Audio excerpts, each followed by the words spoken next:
पूर्वी उत्तर प्रदेश और बिहार में गाया जाने वाला कजरी प्रसिद्ध लोकगीत है जो विशेष रूप से सावन में गाया जाता है। इस लोकगीत में श्रृंगार और विरह का अद्भुत संयोजन देखने को मिलता है और इसी कारण इसे सावन के सौंदर्य और उल्लास का ऋतु पर्व कहा जाता है। पिया मिलन की आस से में लज्जा से सकुचाई सजी धजी नवयौवना की आसमान छूती खुशी और विरह की शूल सी वेदना एवं आदिकाल से कवियों की रचनाओं का श्रृंगार कर रहे जीवंत करने वाली कजरी को लोकगीतों की रानी कहा गया है। आदिकाल से कवियों की रचनाओं का श्रृंगार कर उन्हें जीवंत करने वाली कजरी सावन की हरियाली बहारों का मिलन है।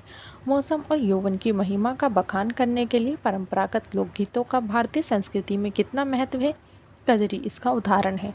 हमारे यहाँ भले ही इनका महत्व कम हो गया है, लेकिन भारत के बाहर सूरीनाम, त्रिनिदाद, मॉरिशस आदि देशों में भारतवंशी पारंपरिक लोकगीतों को जीवित रखा है। कजरी वह विधा है जिसमें सावन भादों के प्रेम, वियोग और मिलन का चेहरा सामने आता है। मतवाले सावन में विरहीन का दिल कांपता ही नहीं, झूमता भी है। हृदय में तड़प पैदा होने, हुक से उठने की भी अपनी एक खास वजह होती है। सावन का सौंदर्य और कजरी की धुनों की मिठास, वर्षा बहार का जो वर्णन लोक गायन की विधा कजरी में है वे कहीं और नहीं। इसमें श्रृंगार और वियोग रस की प्रधानता होती है।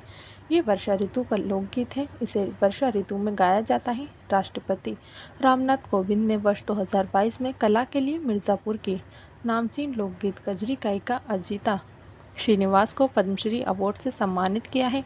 अजिता श्रीनिवास ने बताया कि आधुनिक हिंदी साहित्य के पितामह कहे जाने वाले भारतेंदु हरिश्चंद्र ने भी अनेक कजरियों की रचना कर लोक विधान से हिंदी साहित्य को सुसज्जित किया। उन्होंने कजरी गीतों में प्रेम, श्रृंगार और विरह विषय को बखूबी से चित्रित किया। उन्होंने ब्रज और भोजपुरी के अलावा संस्कृत में भी कजरी की रचना की है। सतव ने वर्ष 2020 में राज्यपाल आनंदीबेन पटेल ने कजरी विधा के लिए उत्तर प्रदेश सरकार संगीत नाटक अकादमी पुरस्कार प्रदान किया।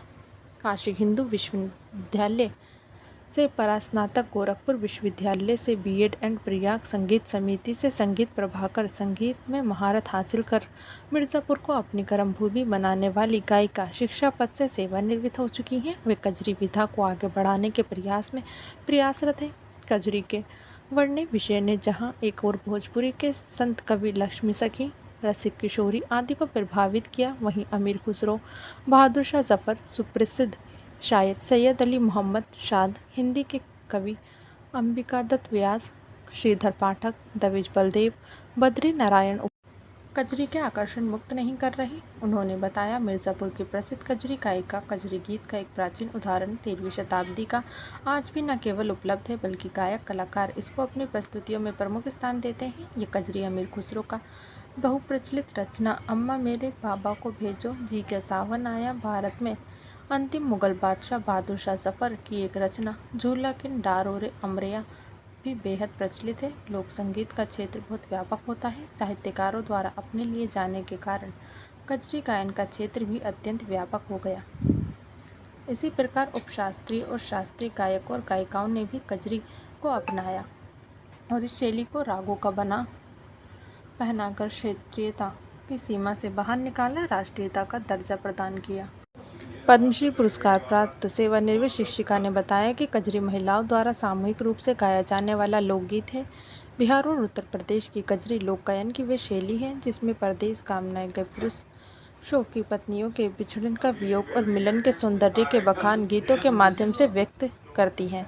सावन एवं भादों का महीना प्रकृति के उन नज़दीक ले जाता है। झूला झूलने के दौरान गाए जाने वाले मधुर गीत मन को सुकून पहुँचाने वाले होते हैं। कजरी विरह गीत की प्रतिद्वंदता है तो सखी, सहेलियां, भाभी, नंद की आपसी मिठास और खटास के साथ सावन की मस्ती का रंग घुला हुआ होता है।